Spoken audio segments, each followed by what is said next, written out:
Your sister made partner while you play entrepreneur, Dad announced to everyone. That's when Mom's phone buzzed. Why ICE your company, valued at $1 billion in the Wall Street Journal. The room went silent. I'm Rachel, 30 years old, and last month my family ambushed me with an emergency intervention about my failing tech startup.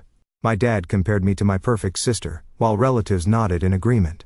But just as I was ready to crumble under their judgment, my mom's phone buzzed with a Wall Street Journal notification that changed everything. Have you ever been judged before someone took the time to understand what you're building? That's exactly what happened when my family gathered to stage an intervention about my failed startup, right before everything changed with one Wall Street Journal notification. Growing up in the Bennett household meant one thing. Success had a very specific definition. My father, Gregory, a cardiothoracic surgeon, and my mother, Diana, a tenured professor of economics, created an environment where achievement wasn't just encouraged, it was expected. Our family dinners revolved around academic accomplishments, professional milestones, and the carefully charted paths toward conventional success. From an early age, I showed signs of thinking differently. While my sister Emily meticulously followed instructions on her science projects, I was busy reimagining them entirely.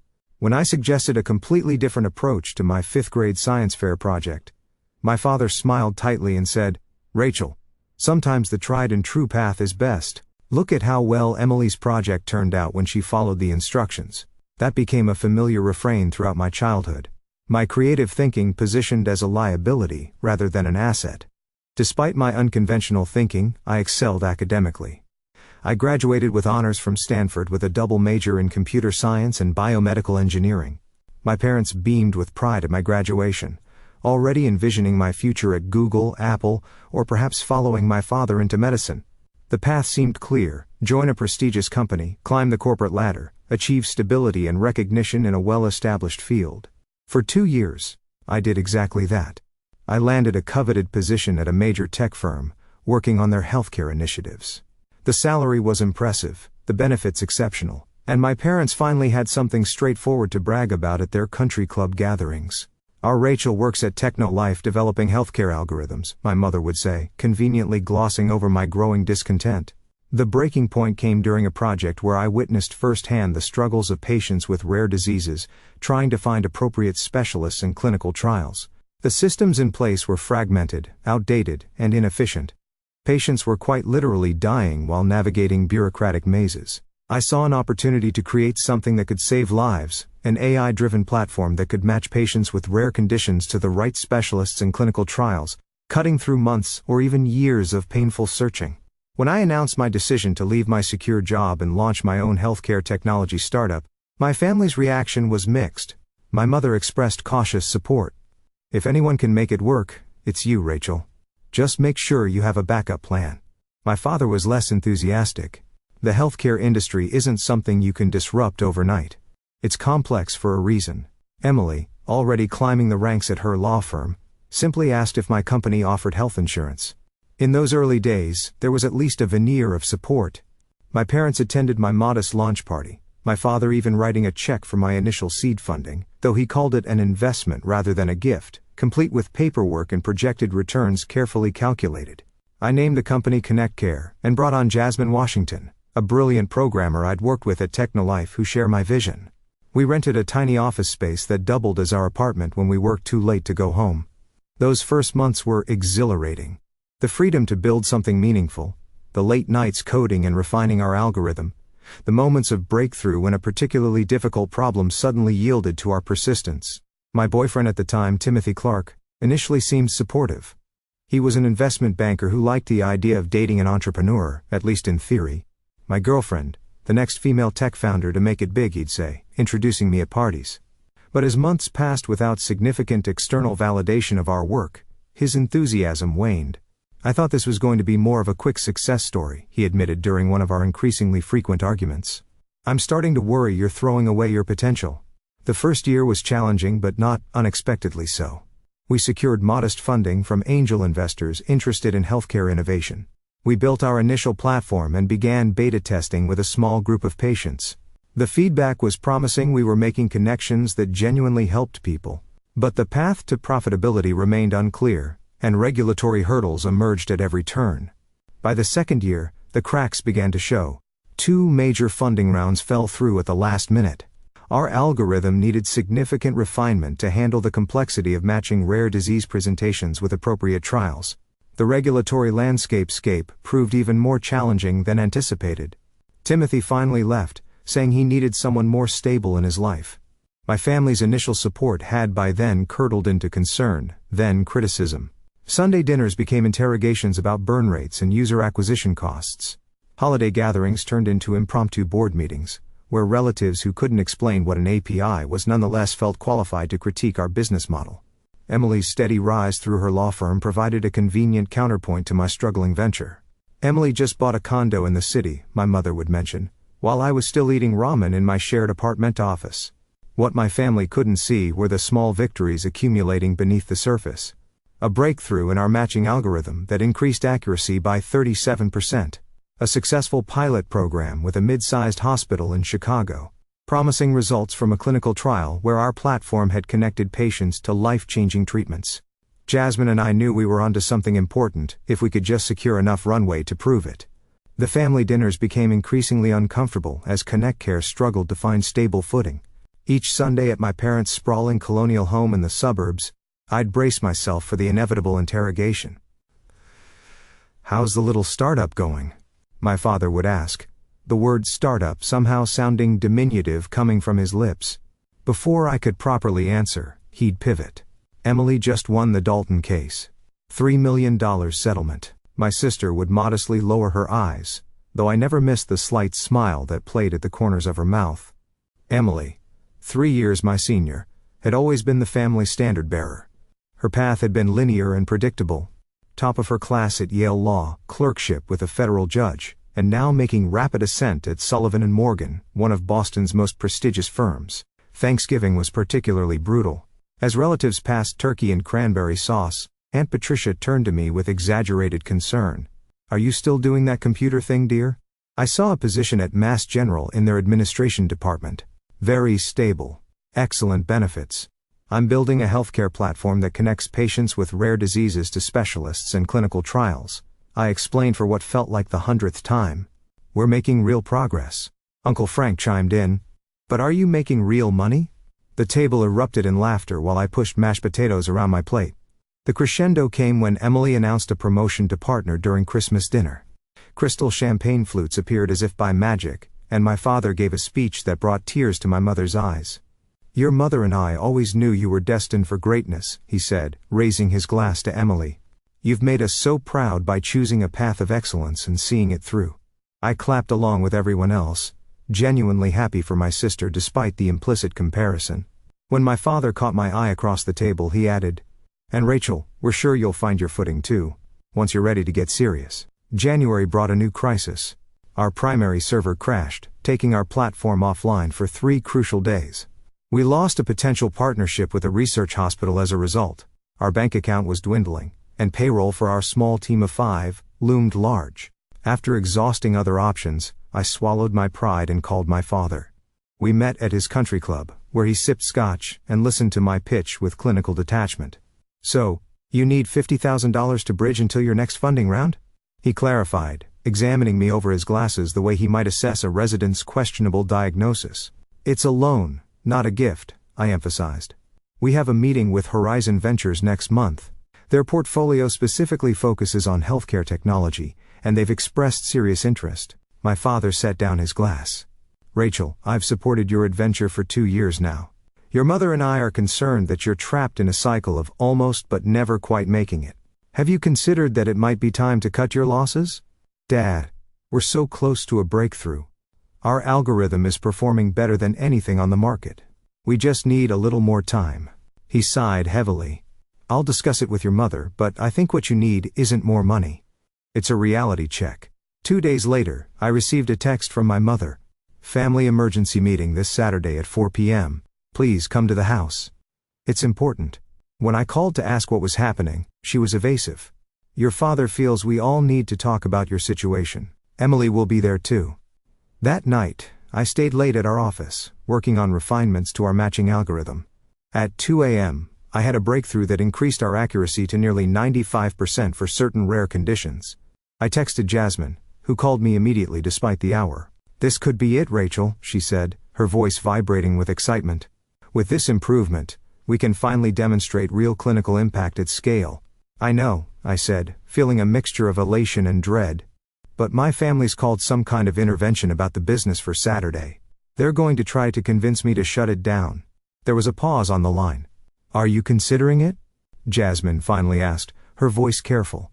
I stared at my computer screen, where the results of our latest simulation showed unprecedented accuracy in matching patients with myasthenia gravis to appropriate clinical trials. "I don't know," I admitted. "Part of me is so tired of fighting everyone. My ex, my family, investors who don't get our vision." "But what about the patients?" Jasmine asked quietly. "What about Eliza?" She was referring to a 12-year-old with a rare form of muscular dystrophy who had accessed a life-changing clinical trial through our platform during the Chicago pilot. I closed my eyes, remembering Eliza's mother's tearful video call, thanking us for giving her daughter a chance when traditional medical channels had failed them. "I know," I whispered. "I just need to get through this family meeting one last time to see if I can make them understand. And if not, we'll figure it out," Jasmine promised. "We always do." Saturday arrived too quickly. As I drove to my parents' house, I rehearsed explanations, justifications, and pleas that I knew would likely fall on deaf ears. Whatever happened at this emergency meeting, I sensed it would mark a turning point, though I had no idea just how dramatic that turn would be. I pulled into my parents' circular driveway at exactly 4 p.m. on Saturday, immediately noticing more cars than expected. This wasn't just my immediate family. There were at least 5 additional vehicles. My stomach tightened as I recognized Uncle Frank's Mercedes and Aunt Patricia's SUV. This wasn't a meeting. It was an ambush. The front door opened before I could ring the bell. My mother stood there, her expression a complicated mixture of sympathy and determination. "Rachel, sweetie," she said, hugging me briefly. "Everyone's waiting in the living room." "Everyone," I echoed. "Mom, what exactly is happening here?" She avoided my eyes. "Your father feels it's important that we all talk openly about your situation." The living room fell silent as I entered. The scene was surreal, like walking into my own intervention on a daytime talk show. My father stood by the fireplace, clearly positioned as the authority figure. Emily sat primly on the sofa, a legal pad balanced on her knee. Around the room, strategically placed in various armchairs and love seats, were my Aunt Patricia and Uncle Frank, my father's colleague Dr. Winston and his wife Margaret, my godmother Judith, and to my shock, my mother's financial advisor Bradley. "What is this?" I asked, remaining standing despite the conspicuously empty seat placed directly across from my father. My father cleared his throat. "Rachel, please sit down. We've gathered as a family because we're concerned about the path you've chosen." "And Bradley is family now?" I asked, nodding toward the financial advisor who had the decency to look uncomfortable. "Bradley is here to offer professional perspective," my father responded smoothly. "Please sit." Reluctantly, I took the seat, feeling like a defendant facing a jury. My father had clearly rehearsed his speech.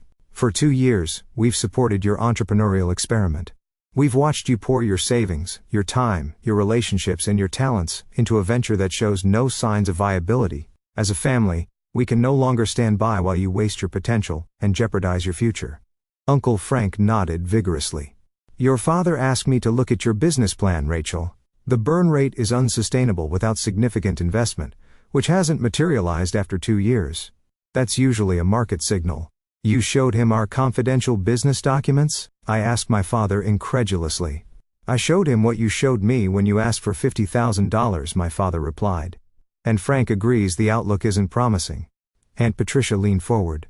"Honey, no one's saying you aren't smart or hardworking, but sometimes the smartest thing is knowing when to cut your losses. I have a friend at Massachusetts General Hospital." "I don't want to work at Mass General," I interrupted.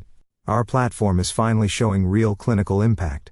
We're helping patients with rare diseases find treatments that could save their lives." "But, is it financially viable?" Bradley asked gently. "Even the most altruistic venture needs a sustainable model." "We're pre-revenue by design," I explained, feeling like I was speaking a foreign language they couldn't understand. "We're building the network and refining the algorithm before full-scale monetization. It's standard for this type of platform." Dr. Winston shook his head. "I've seen many medical innovations fail not because they weren't good ideas, but because they couldn't navigate the regulatory landscape and financial realities of healthcare." My godmother, Judith, who had remained silent, finally spoke. Rachel, we're worried about you personally too. Timothy was such a lovely young man, and your mother tells me you hardly date anymore. You're working all hours, living in your office. Timothy left because he wanted to date a status symbol, not an actual person with ambitions. I retorted, my composure slipping. And my personal life isn't up for family debate. Emily, who had been scribbling notes, looked up. I've taken the liberty of drafting some options for you, she said, her tone professionally sympathetic. I have contacts at several tech firms who would be interested in someone with your background. You could leverage your startup experience as an asset, rather than a liability in the job market. That's very thoughtful, Emily, I said tightly. But I'm not looking for a job. I have one. I'm the CEO of a company that's doing important work. My mother, who had been uncharacteristically quiet, touched my arm. Sweetheart, we know you believe in what you're doing. But you've always been so idealistic. Sometimes reality doesn't match our dreams, and that's not failure, it's life. I looked around the room at these people who claimed to love me yet couldn't see or respect the vision that drove me. Our algorithm just achieved 95% matching accuracy for certain conditions. Do you know what that means? It means patients who would otherwise spend years searching for appropriate treatment can find it in days. It means lives saved. My father sighed heavily. Rachel, everyone wants to save the world when they're young. But there are established channels for medical innovation for a reason. If your idea had merit, wouldn't the market have validated it by now? The market is broken, I insisted. That's exactly why we're building this. And we do have validation from patients, from doctors at our pilot hospitals, from clinical researchers. But not from investors with actual money, my father countered. Not from people who understand business rather than idealism. Emily nodded in agreement. Rachel, I admire your passion. But passion doesn't pay bills. I've worked systematically toward partnership for 8 years. It took discipline, strategic choices, and sometimes putting aside what I wanted in the moment for the bigger picture. My father gestured toward Emily, his face lighting up with unmistakable pride. Exactly. Your sister made partner while you play entrepreneur. The words hit like physical blows. The room fell uncomfortably silent as everyone absorbed the harshness of my father's statement. I felt tears threatening but refused to let them fall. I stood up, gathering my purse. I think we're done here, I said quietly. Rachel, don't be dramatic, my father started. We're trying to help you. No. I responded, finding strength in the clarity of the moment. You're trying to make me into something I'm not. You've never understood what I'm building because you've never really tried to understand. My mother looked pained. Rachel, please. Your father just wants what's best for you. He wants what he thinks is best for me. I corrected. There's a difference. As I turned to leave, the strangest thing happened. My mother's phone buzzed loudly in her pocket. She automatically reached for it, glancing down at the notification. Her expression changed from concern to confusion. Diana, we're in the middle of something important, my father admonished. But my mother was staring at her phone screen, then looking up at me with widening eyes. Gregory, she said slowly, you might want to see this. What could possibly be more important than this family discussion? My father asked impatiently. My mother looked directly at me as she read aloud from her phone. Why is your company valued at $1 billion? I am the Wall Street Journal. The room froze. Every eye turned to me, expressions ranging from confusion to disbelief. What? I managed. My voice barely audible. My mother looked back at her phone, blinking rapidly. It's a Wall Street Journal news alert. Healthcare startup Connect Care valued at $1 billion in potential acquisition talks with Pharmatech Global. She looked up at me. Rachel, is this your company? I couldn't process what I was hearing. Pharmatech Global was one of the largest pharmaceutical companies in the world. And while we had been in early discussions with their innovation department about potential collaboration, nothing remotely close to acquisition talks had been mentioned, let alone a $1 billion valuation. I need to see that, I said, crossing the room in 3 quick strides. My mother handed me her phone, and I stared at the headline in disbelief. Emily was already pulling out her own phone. Is this some kind of mistake? She asked, the professional skepticism and her voice unable to mask her shock. My fingers trembled as I scrolled through the article. According to the Wall Street Journal's healthcare technology reporter, Madeline Torres, Pharmatech Global was in advanced talks to acquire ConnectCare for an estimated $1 billion, primarily for our revolutionary patient matching algorithm that demonstrates unprecedented accuracy in connecting rare disease patients with appropriate clinical trials. The article went on to quote an unnamed source within Pharmatech, saying that our technology could revolutionize clinical trial recruitment and potentially save the pharmaceutical industry billions in failed trial costs, while dramatically accelerating rare disease treatment development. As I read, I became aware of several things simultaneously. My phone was vibrating constantly in my purse. The room around me had erupted into confused chatter.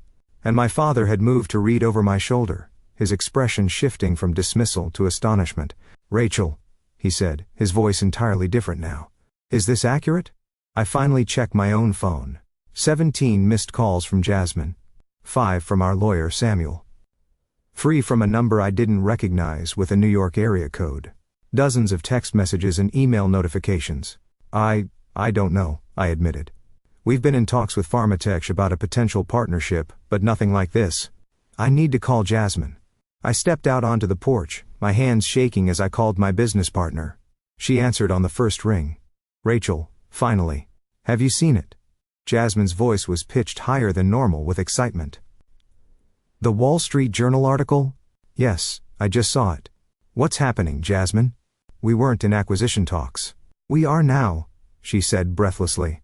"Daniel Rodriguez from Pharmatech called right after our breakthrough last night. He said their team has been monitoring our progress, and the accuracy improvements put us over their threshold for serious interest. When I told him we were hitting 95% match rates for certain conditions, he almost fell off his chair." I gripped the porch railing for support. "But $1 billion? That's insane."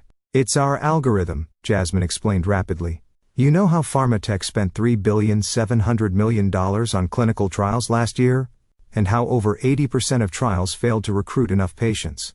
Our system solves their most expensive problem. Daniel said their internal valuation shows we could save them more than $2 billion annually while accelerating their drug development pipeline by years." My mind flashed back to all those late nights, the endless iterations of code, the meetings with patients and doctors to understand the real-world problems we were trying to solve. All those moments when we felt like we were shouting into the void, trying to convince people that what we were building mattered. "But how did the Wall Street Journal find out?" I asked. "We haven't agreed to anything." "That's the thing," Jasmine said, her voice dropping. "I think Pharmatech leaked it. Samuel thinks they're trying to establish a public valuation to justify the purchase to their board and shareholders. He's been going crazy trying to reach you. We need to meet with the legal team immediately." I glanced back through the window at my family who were huddled around Emily's phone, presumably reading the full article. I'm at my parents' house. They were staging an intervention to convince me to shut down the company. Jasmine was silent for a moment. "You're kidding." "I wish I was," I said, a strange laugh bubbling up. "My father just told everyone that my sister made partner while I play entrepreneur." Then my mom got the news alert. "Oh my God," Jasmine whispered. "That's actually kind of perfect timing." Despite everything, I smiled. "It really is." Then becoming serious again. "I'll head to the office now. Call Samuel and tell him I'll be there in 30 minutes. When I stepped back into the living room, the atmosphere had transformed completely. My father was on his phone, apparently reading the article himself. Emily was explaining something about unicorn valuations to our aunt and uncle. My mother was simply staring at me with wide eyes. "I need to go," I announced. "There's apparently a situation I need to address with my team." My father looked up. "Rachel, why didn't you tell us your company was in talks with Pharmatech Global?" "Because we weren't in acquisition talks until apparently today," I replied honestly. "And even our partnership discussions were under NDA, non-disclosure agreement." Emily translated for the room unnecessarily. Bradley, the financial advisor who had been ready to explain why my business was doomed minutes earlier, now stepped forward with an outstretched hand. "Congratulations, Rachel. What an extraordinary achievement." I didn't take his hand. "Thank you, but I really need to go." "Of course. Of course," my father said quickly. "This is obviously an important business matter. We didn't mean to keep you from something so significant." The irony was almost too much to bear. I looked around at the room full of people who had gathered specifically to convince me to abandon my vision. "Actually, that's exactly what this meeting was designed to do," I said quietly. My father had the grace to look uncomfortable. "Rachel, we were concerned. We didn't have all the information." "No." I agreed. "You didn't. But you were quite comfortable making judgments anyway." I turned to leave, then paused. "I'll let you all know how things develop. Right now, I need to speak with my team and our lawyers." As I walked out the door, I heard my mother call after me. "Rachel, wait." She hurried down the front steps after me. "I just want to say, I'm proud of you. I always have been." I looked at her, seeing the sincerity in her eyes but also remembering her silence during my father's dismissal of my work. "Thanks, Mom," I said simply, unable to fully process my complicated feelings in that moment. As I drove toward our office, my phone continued to buzz with notifications. The story was spreading beyond the Wall Street Journal now, with TechCrunch, Bloomberg, and other outlets picking it up. Our website traffic had increased by 3,000% in the past hour. I thought about all the times I doubted myself over the past 2 years. The nights I'd lain awake wondering if everyone else was right, if I was being foolishly idealistic, if I was wasting my potential. I thought about Timothy walking out saying he needed someone more stable. I thought about my father's dismissive tone when he talked about my little startup. Then I thought about Eliza, the 12-year-old who had accessed a life-changing clinical trial through our platform. I thought about Jasmine's unwavering belief in our vision, even when investors turned us down. I thought about the breakthrough we'd achieved just last night, not knowing it would trigger the tsunami. My entire life was about to change, I realized. And ironically, it was happening just hours after my family had gathered to stage an intervention about my failure. The next 48 hours passed in a blur of conference calls, emergency meetings, and hastily arranged flights. Our tiny office transformed into a command center as we brought in our lawyers, financial advisors, and key team members to address the sudden spotlight on Connect Care. The first call with Daniel Rodriguez of Pharmatech confirmed what Jasmine had told me. They were indeed serious about acquisition talks, though they hadn't intended for the news to leak quite so dramatically. Their legal team was handling the premature disclosure, but now that the cat was out of the bag, they wanted to accelerate our discussions. "Your timing couldn't have been better without algorithm breakthrough," Daniel said during our video conference. "Our clinical research team validated your results this morning. It's exactly what we've been looking for."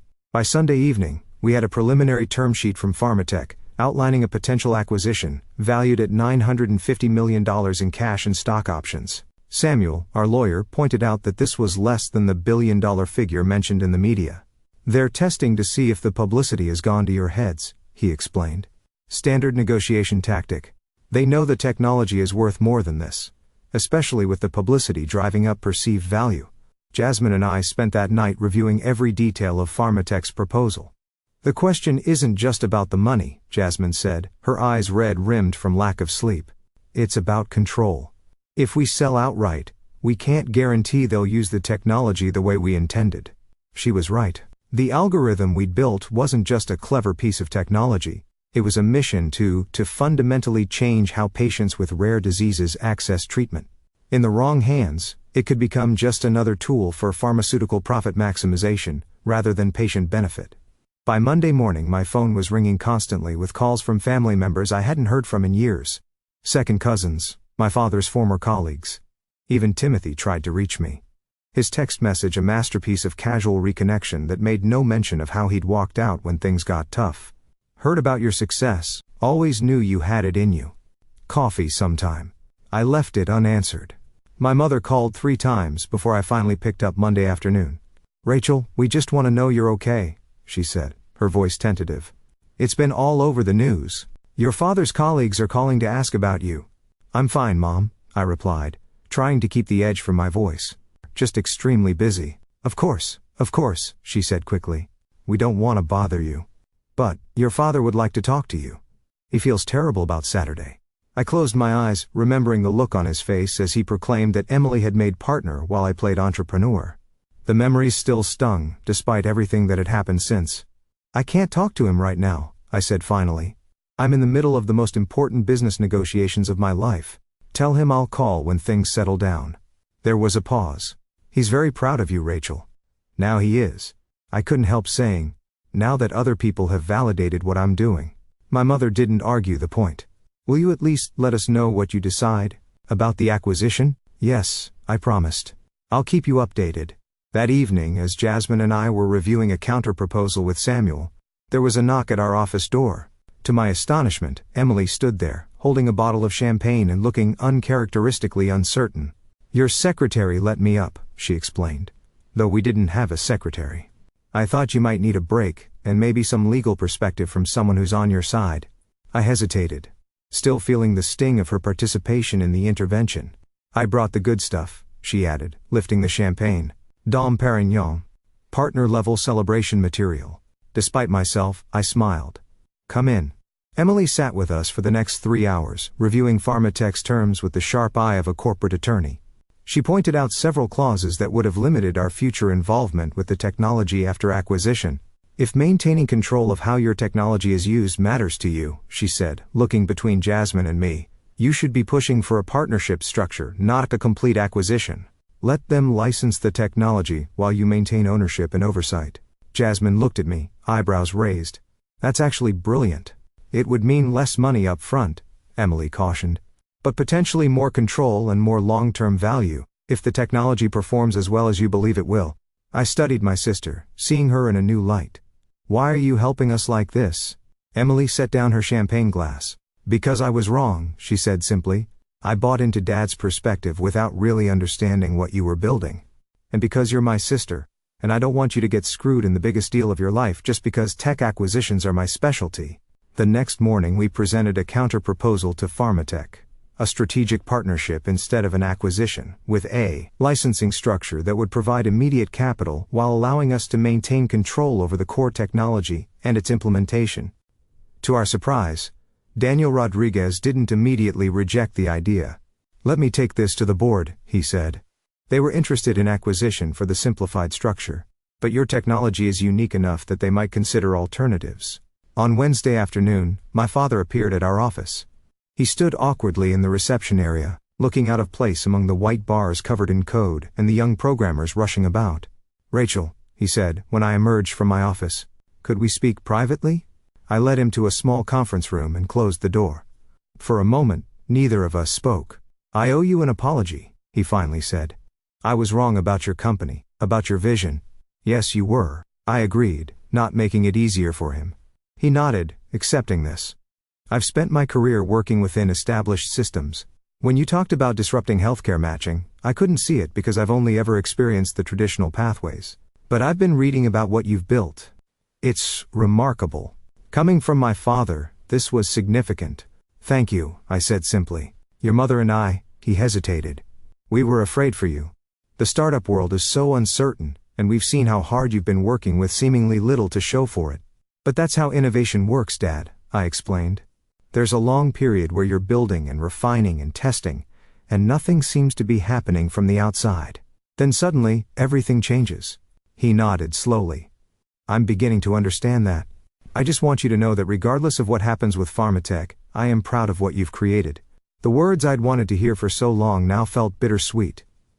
I appreciate that, I said carefully. But I wish you could have been proud of the work itself, not just the valuation or the public recognition. My father looked down at his hands. That's fair. I have some learning to do about how I measure success. He looked up again. For what it's worth, I think you should maintain control of your technology. From what I understand about your platform, it has the potential to help many patients. That shouldn't be lost in corporate acquisition. As he left, I felt a complex mixture of emotions, vindication, lingering hurt, but also the first tentative steps toward a new understanding between us. That evening, Pharmatech came back with their response. They would agree to a partnership structure with a $500 million upfront payment for exclusive licensing rights, plus performance-based incentives that could ultimately exceed the original acquisition offer. Most importantly, Connect Care would maintain ownership of our core technology, and have contractual guarantees about how it would be implemented. Jasmine and I looked at each other across the conference table. What do you think? She asked. I thought about all we had built, all we had sacrificed. I thought about my family's intervention and the dramatic reversal that followed. I thought about patients like Eliza, who needed our technology to reach its full potential. I think we've built something too important to sell completely, I said finally. I think we take the partnership deal and keep building. Jasmine grinned. That's exactly what I was hoping you'd say. 3 months later, Connect Care had transformed beyond recognition. Our new headquarters occupied 3 floors of a sleek downtown building, a far cry from the cramped office apartment where Jasmine and I had spent countless sleepless nights. Our team had grown from 5 to 50 with specialized departments for algorithm development, patient advocacy, clinical partnership, and regulatory compliance. The $500 million licensing payment from Pharmatech had provided immediate stability while allowing us to maintain ownership and direction of our technology. The partnership structure had proven even more valuable than we anticipated. Pharmatech's global reach and regulatory expertise accelerated our implementation timeline by years, while our continued innovation kept improving the core matching algorithm. Most importantly, we were helping patients. Within 3 months of our expanded launch, we had successfully matched over 5,000 patients with rare diseases to appropriate specialists or clinical trials. The testimonials flooded in daily. Families who had spent years searching for answers, finally finding paths forward through our platform. The personal changes were just as dramatic. I had purchased a comfortable condo in the city, nothing ostentatious, but a genuine home, rather than a converted office space with a mattress on the floor. Jasmine had paid off her parents' mortgage and set up college funds for her nieces and nephews. We were both still working intense hours, but now from a place of choice rather than desperate necessity. My relationship with my family had evolved into something more complex but ultimately healthier. The monthly dinners at my parents' house had resumed, but the dynamic had shifted significantly. "Pass the potatoes, will you, Rachel?" my father asked during one such dinner in June. "I was reading about your expansion into European markets." "Thanks, Dad," I said, passing the dish. "Our compliance team has been working closely with the EU health authorities. It's complex, but we're making progress." Emily, who had recently taken on some pro bono work for patient advocacy groups, chimed in. "The European privacy laws around patient data are particularly challenging. How are you handling the GDPR compliance?"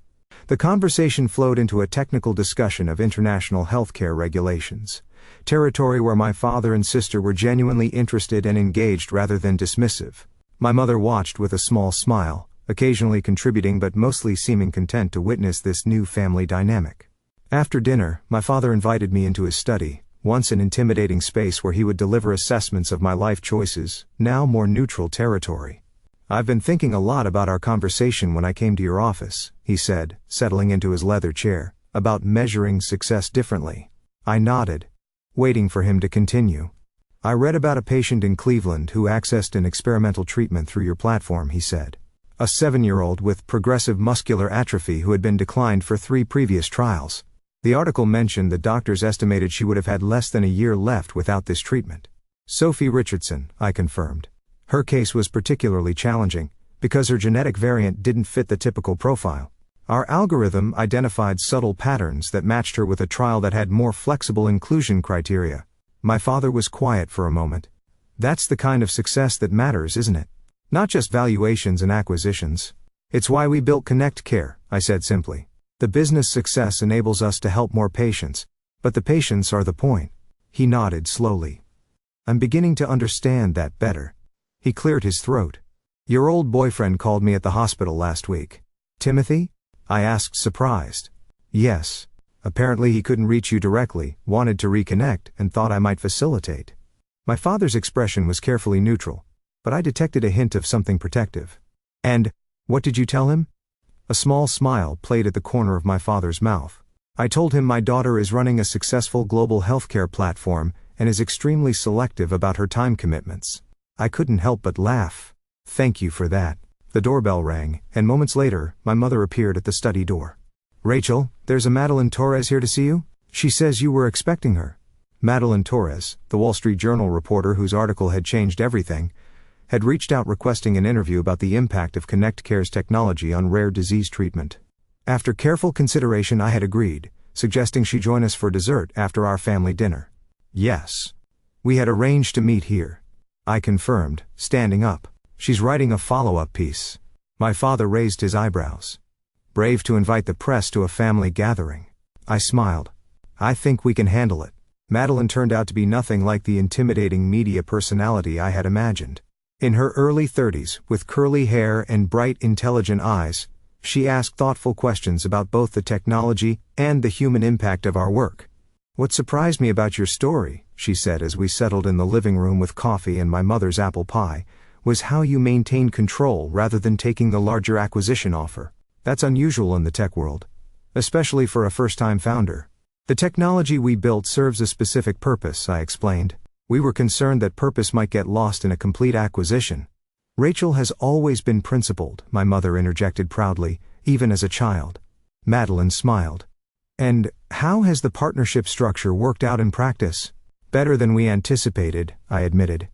Pharmatech brings resources and reach that would have taken us years to develop independently, while we maintain the core innovation that makes the system effective. And the personal impact? Madeline asked, her gaze direct. Your life must have changed dramatically over the past few months. I considered this. Externally, yes. We have proper offices now, a growing team, financial stability. But the core of what we're doing, connecting patients with life-changing treatments, that's the same mission we started with. As the evening wound down, Emily walked Madeline out while I helped my mother clear the dessert plates.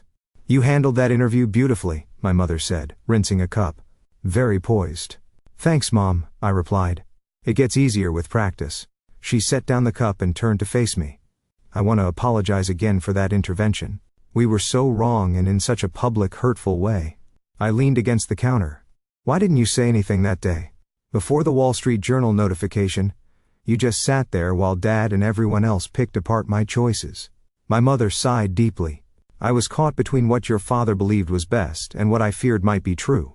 I was worried about you working so hard with so little recognition, but I should have spoken up. You should have, I agreed. I know, she said quietly, but I want you to know I always believed in you, Rachel. Even when I was afraid for you. I reached out and squeezed her hand. I know, Mom. And we're finding a better way forward now. Later that night, as I drove back to my condo, I reflected on the extraordinary journey of the past 3 months. The technology we had built was helping people in ways we had always envisioned, but had struggled to make others see. The validation had come, both financially and in terms of impact, but the vindication felt less important now than the work itself. My phone buzzed with a text from Jasmine. Just got the European regulatory preliminary approval. We can start the EU pilot next month. Another milestone reached. Another step toward the vision we had held onto through 2 difficult years of doubt and dismissal. As I pulled into my parking space, I felt a deep sense of gratitude, not just for the success, but for the struggle that had shaped both our technology and my own resilience along the way. 1 year after the Wall Street Journal article that changed everything, Connect Care had evolved beyond what Jasmine and I had dared to imagine in those early days working from our converted apartment office. Our patient matching platform, now operated in 12 countries, had facilitated over 20,000 rare disease treatment connections, and had become the gold standard for clinical trial recruitment. The financial success was undeniable. Our partnership with Pharmatech had exceeded performance metrics, triggering additional payments that brought our total compensation close to the original billion-dollar valuation. Jasmine and I had both become wealthy by any reasonable standard, though we remained actively involved in the company's operations and strategic direction. But the true measure of our success wasn't in bank accounts or evaluations. It was in the emails, letters, and video messages that arrived daily from patients and families whose lives had been transformed through connections made on our platform. One Tuesday morning, I sat in our glass-walled conference room reviewing quarterly performance data when my assistant, Amanda, knocked gently. There's someone here to see you, she said. A Sophia Richardson and her mother. They don't have an appointment, but they were very hoping to meet you personally. I recognized the name immediately, the 7-year-old with progressive muscular atrophy, whose case I had mentioned to my father months earlier. Please send them in, I said, closing my laptop. The girl who walked through the door looked nothing like the frail child I had seen in medical files. Sophia Richardson had bright eyes, pink-tinged cheeks, and moved with the careful but determined steps of someone regaining strength. Her mother, Catherine, followed close behind, her expression a mixture of gratitude and wonder. Miss Bennett, Catherine began, her voice catching. We just wanted to thank you in person. The clinical trial your system matched Sophia with, the doctors are calling her response miraculous. Sophia looked up at me solemnly. Mom says your computer is magic and found the medicine that fixed my muscles. I knelt to her level. Not magic, just very good at finding the right matches. But, I'm so happy it helped you. Me too, she said simply. I can go to school now, and dance class starts next week. The Richardsons stayed for nearly an hour. Catherine explained the transformation in clinical terms, how the gene therapy they'd accessed through our platform had halted the progression of Sophia's disease, and begun to reverse some of the damage. But it was the small details that moved me most, Sophia's excitement about joining a ballet class, her plans for Halloween, the ordinary childhood experiences that had seemed impossible a year earlier. After they left, I sat quietly in my office processing the encounter. This was why we had persevered through 2 years of doubt and dismissal. This was what my family hadn't been able to see when they gathered for their intervention. My phone rang, Emily calling. Our relationship had evolved into something stronger and more equal over the past year. She had even helped establish a legal advocacy division within Connect Care that provided pro bono support to patients navigating insurance denials and treatment access issues. "Are we still on for dinner tonight?" she asked when I picked up. "Dad's presenting some award at the Medical Association, so it's just us." "Absolutely," I confirmed. "I just met Sophia Richardson and her mother. Remember that case I told you about? The 7-year-old? That's amazing, Rachel. Bring the details tonight. I want to hear everything." Later that evening, over dinner at a quiet restaurant downtown, I told Emily about the Richardsons' visit. "It's extraordinary what you've built," she said when I finished. "Not just the technology but the entire ecosystem around it." "We've been lucky," I acknowledged. Emily shook her head firmly. "No, that's what Dad would say to minimize what you've accomplished. This isn't luck, it's vision, persistence, and courage to keep going when everyone, including your family, told you to stop." I smiled at her directness. "When did you become my biggest offender?" "Probably around the time I realized how wrong I'd been," she admitted. "And watching you navigate this past year with such grace and focus, it's been inspiring, honestly." We talked about the mentorship program I had recently established for women entrepreneurs in healthcare technology. 10 promising founders were receiving funding, guidance, and access to our network. Resources that would have made all the difference during our difficult early years. "I remember when you first told us you were leaving your job to start Connect Care," Emily said thoughtfully. "Dad was horrified, but I was secretly envious." This surprised me. "Envious? You were already on the partner track at a prestigious firm." "Exactly," she said. "I was on a track someone else had laid out. You were creating something entirely new." She sipped her wine. "I never had the courage to deviate from the expected path." "It's not too late," I pointed out. "Your work with our legal advocacy division has made a huge difference for patients." She nodded slowly. "It has. It's the most meaningful work I've done." Our conversation shifted to family matters, our father's gradual but significant evolution in how he viewed success, our mother's delight in telling her academic colleagues about Connect Care's impact, the upcoming holiday gatherings that no longer filled me with dread. As we were finishing dessert, my phone buzzed with a notification. I glanced down and couldn't help but laugh. "What is it?" Emily asked. "Timothy. Again. Apparently he's launched some kind of investment advisory service, and wants to explore synergies with Connect Care." Emily rolled her eyes. "The audacity of mediocre men never ceases to amaze me." I put my phone away without responding. Timothy's reappearance in my life, or attempts at it, had become a running joke between Jasmine and me. The man who couldn't see the value in what we were building when it mattered now, couldn't stop trying to associate himself with our success. Walking back to my car after dinner, I reflected on the extraordinary journey of the past 3 years. The struggle that had seemed so lonely at times had ultimately led to something far more meaningful than just personal success. We had built a technology that was changing lives, a company culture that valued innovation and compassion equally, and a model for how healthcare technology could prioritize patient outcomes alongside business viability. The family intervention that had felt so painful had become, in retrospect, the turning point that launched us into a new phase of growth and impact. Sometimes the lowest moments truly do precede the greatest breakthroughs. Back at home, I stood on my balcony overlooking the city lights, thinking about all the lessons this journey had taught me. True vision requires the courage to pursue what others cannot yet see. Validation from those who matter most sometimes comes later than we hope, but our worth doesn't depend on their recognition. Success isn't just about financial outcomes, but about the lives changed through our work. The path to meaningful innovation is rarely straight or smooth, and the darkest moments often come just before breakthrough. And perhaps most importantly, we must define success on our own terms, rather than accepting others' limited definitions. What dream are you pursuing that others might not understand yet? What vision keeps you going despite doubters or critics? I'd love to hear your stories in the comments below. We all need reminders that perseverance matters, especially when the path seems darkest. If this story resonated with you, thanks for watching. Take care, good luck. After listening to today's story, perhaps it has raised some new questions in your mind, or maybe it has brought back some old memories. Every day on Reddit, new experiences and moments create fresh stories, and they connect all of us. Everyone has their own unique journey in life, and we all try to understand the world in our own way. These kinds of moments remind us that we are all human, sometimes happy, sometimes sad, and always learning something new. If you enjoyed this story, feel free to share it with your friends. Your thoughts and feedback are always valuable to us, as they motivate us to create even better content. Every story has its own unique angle, and our goal is to understand everyone's perspective and make our content diverse and relatable. Stories like these help us realize that life's journey is different for everyone, and by hearing other stories, we learn something new. You can also share your own stories with us. Your experiences are valuable to us as well, and if you enjoyed this video, please leave your feedback. We aim to create content that brightens your mind and gives you new ideas every time. If you've already seen this video before, your feedback is still important.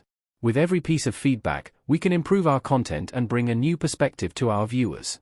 Today, what we saw was just a small part of the many stories shared on Reddit and across the world. It's a reminder of how we all try to understand life by sharing our experiences with each other.